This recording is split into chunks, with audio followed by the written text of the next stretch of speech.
So our topic today is what to consider before running Google Ads. Yes, we've both seen many websites and businesses who come to us desperate for running Google Ads to increase their leads, increase their sales. But Google Ads isn't always right for every business, and there's a few steps that every business should take before even starting with Google Ads. Also, it's important to be comfortable losing your monthly budget for the first 3 months. Unfortunately, Google's not a magic button where you just push and it rains money.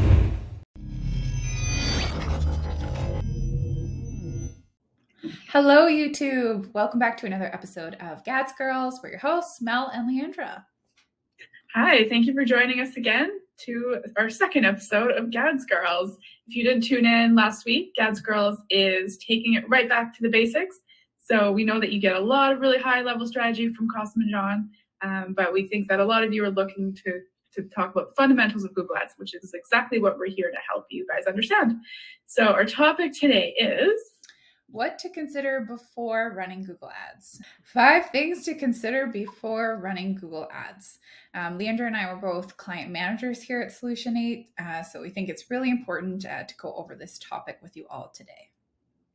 Yes, we've both seen many websites and businesses who come to us desperate for running Google Ads to increase their leads, increase their sales.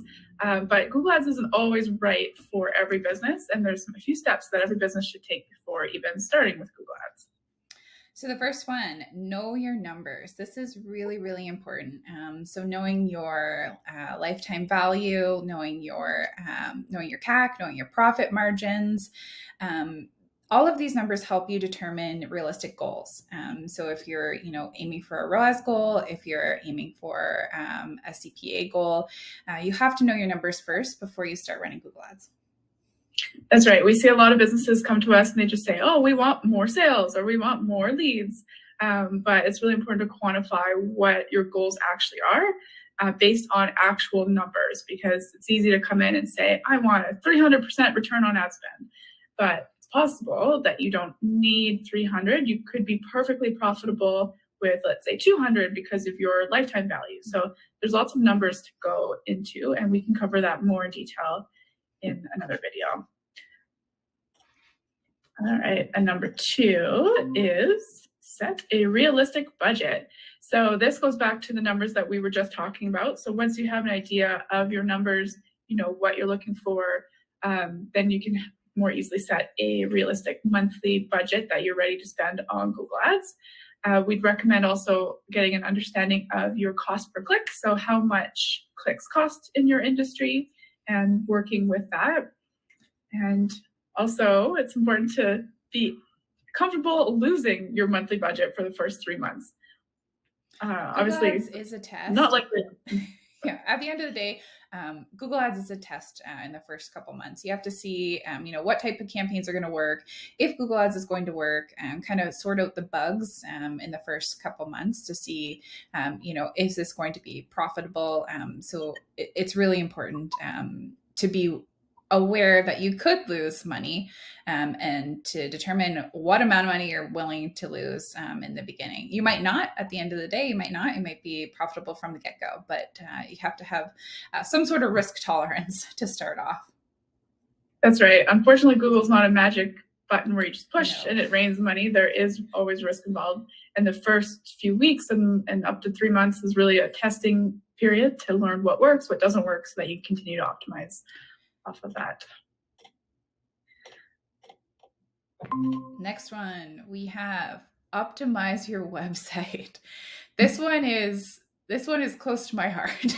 As a CM, I think we can all say we've worked with some really terrible websites. We're driving traffic to the website, but ultimately something to really remember is that it's your website's job to convert. So Google Ads is paid traffic. So we're sending relevant traffic to your website. But at the end of the day, the website has to convert. So making sure that you have a clear calls to action. And I know Leandra has a really good example about this one, so I'll let her tell your example. Yeah, call to action on websites, it's important to have it really clear what you want the customer to do. So we had an example last week of a call to action, a nice big button right on the front of the website. And what it said on it was, made in the USA. And while made in USA is a great selling proposition, it's definitely not a call to action. You're not asking anyone to do that in that specific example. So really important to have really clear messaging on what you want your customers to do. And I also thought of another example where a client has a login option on their website, but it was placed in a very similar area of the website where a call to action would be. So people are expecting that to be the call to action. So they're clicking it, but it's actually a login for the members that are already signed up with them. So thinking about the placement of the call to action is also important, and making sure that you're repeating your call to action multiple times. So it gives people the opportunity as they're scrolling through the website to see it again and again and again. Another thing that we wanted to talk about is an easy checkout experience. So Leandra, you can talk about this one. Yeah, so I think we've all had experiences trying to buy something online, and then you get these pop-ups, and then something's not clear, and the shipping option doesn't make sense. And making things really, really easy will get you better conversions, because people don't have very much patience. The harder things are, they'll just leave and probably never come back. So the more clear your website is, and the more clear the steps that you want them to take are, and making it as easy as possible will definitely help things along. Melissa and I, before this, we were just saying how we think that websites should be easy to understand, that your grandmother or your not logically inclined mother should be able to understand what's going on. So you're not speaking to other people that know about your industry as well as you do, because you'll know about it the best, but make it understandable enough that anyone could dive in and understand it. And John uses a really good example that like a mom with like 3 yelling children on her phone should be able to easily navigate and easily complete the action that you want her to complete. And I always remember that one because it's true. I mean, you know, moms might not be your target audience, but it has to be that easy, that it could be navigated quickly, and it's super clear. So next point here is ensuring that your website clearly states what your service is. So we work with a lot of lead gen businesses. I know probably 50 to 60, probably 60% of my clients are lead gen. And sometimes the service isn't clear. So this goes back to what Leandra was saying about, you know, make sure that your mom or your grandma would understand. So someone who has no experience in your field or in your, in that particular market or niche, whatever it might be, if they read it, they're going to know exactly what you are offering. And if you have multiple services, I think it's really important to separate them. So, you know, have a different page for them, or just make sure that it's super clear, separate them on the same page, because sometimes things can get muddled and it becomes very confusing for the user. Yeah, and I think at the end of the day, it's really important to understand that you're spending a lot of money on Google Ads and you're driving traffic to a website. If the website isn't doing its job, then it's really not a good investment. And we have a lot of clients where we see the search terms are so relevant and everything looks perfect on our end. The search terms are relevant, the clicks are there, everything's great. But once they get to the website, that customer is just lost.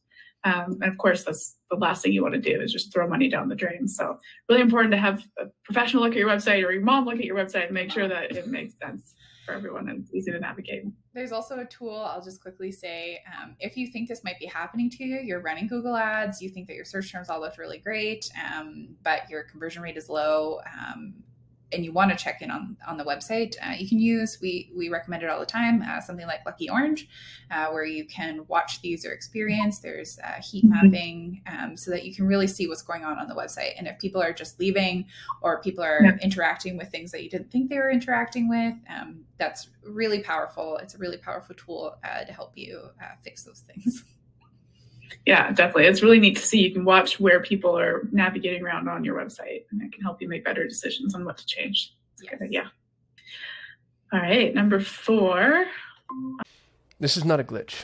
I'm interrupting the video you're watching because I need to remind you that I'm always looking for people to join our team. So if you're passionate about Google Ads and you want to work with the best Google Ads agency on the planet, please go to solate.com/apply. Speaking of working with the best Google Ads agency on the planet, if you're having trouble with Google Ads and you want professional help, that's what we do. You can go to solate.com, that's SOL8.com, to apply for your free, no obligation action plan. And if I've given you any level of value at all, maybe think about giving me a thumbs up and subscribing to our channel. That's how we juice the YouTube algorithm so they actually know that I know what I'm talking about. If you have questions, comments, concerns, or confessions, hit me below in the comments. And now, back to your regularly scheduled program.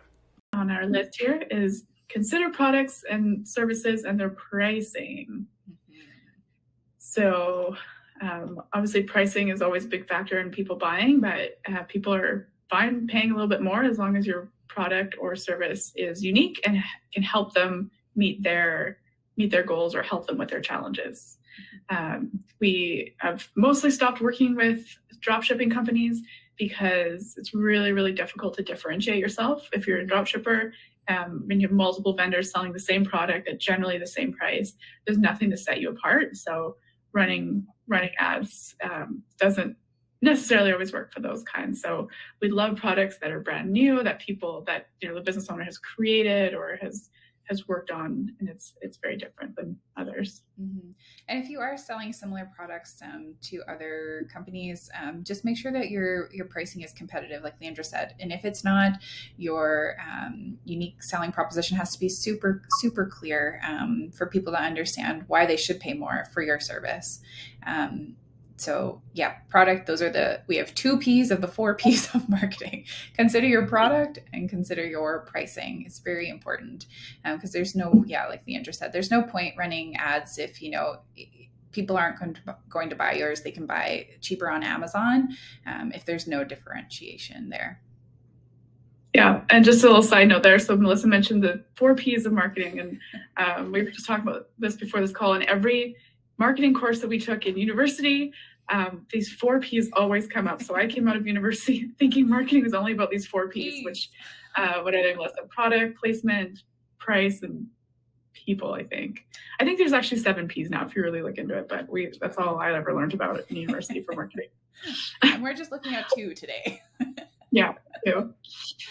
Okay, and then our last topic is... Which is very important. What other marketing are you doing? So we have had clients come in, we've run ads for them, and Google Ads is the only thing that they are doing.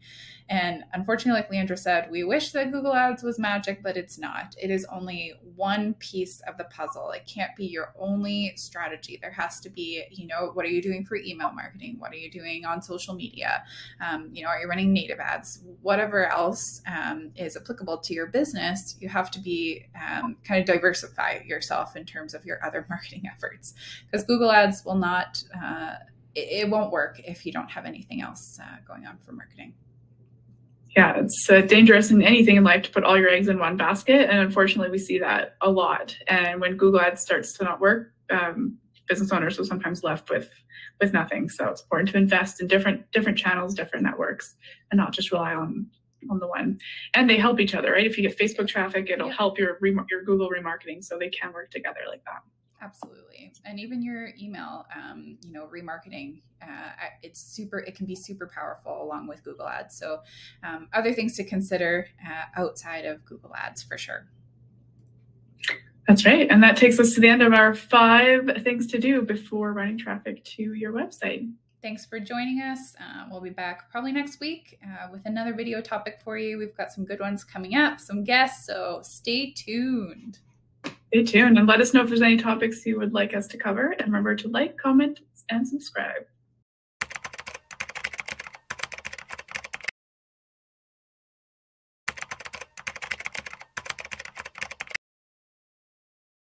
It's Kasim with the Daily Google News, and I'm so excited today because I'm going to talk to somebody who's quite a bit smarter than I am, which isn't unusual, but it's on a topic that scares me.